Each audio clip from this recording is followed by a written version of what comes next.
Company हेले नकली जर्दा जर्दा खाउथिबा लोकंकर बढ़िलानी चिंता तैयारी हेउथिला नकली जर्दा माड़ी बसिला पुलिस भद्रक पुराना बजार थाना निकट हेला साहिरे नकली जर्दा तैयारी कारखाना ठाब होईछि।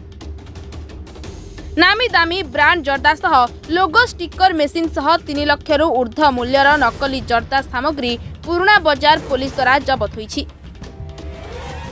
दीर्घ दिन धरी एही कारोबार चलिथिबा बेले कौनसी सूत्ररू सूचना पाई भद्रक एसपी निर्देश क्रमे हठात पुराना बजार पुलिस एही चढ़ाऊ करिछि।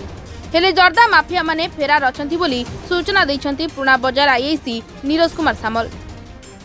काली दिन 2:30 समय रे गोटे खबर पाइलु एवं एसपी सर निर्देश क्रमे आम हेला साई गाँव में आमर तो पुराना बजार पुलिस टीम मो नेतृत्व में रेड करथिलु। तो 3टी घर रेड करथिलु। आम विपुल परिमाण जर्दा मिलता किंतु अचानक तो कहीं लोक नथिले। तो दिन समय थिला आम पाखापाखि 1 क्विंटाल अधिक जर्दा आम सीजर करछु एवं 3टी केस है रिलेटेड। तो 329, 330, 331 एवं यही चढ़ऊ आगामी दिन तो आम जारी रहिबो।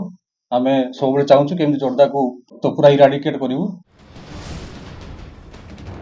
भद्रक शेख अब्दुल फितर रिपोर्ट सरकार न्यूज।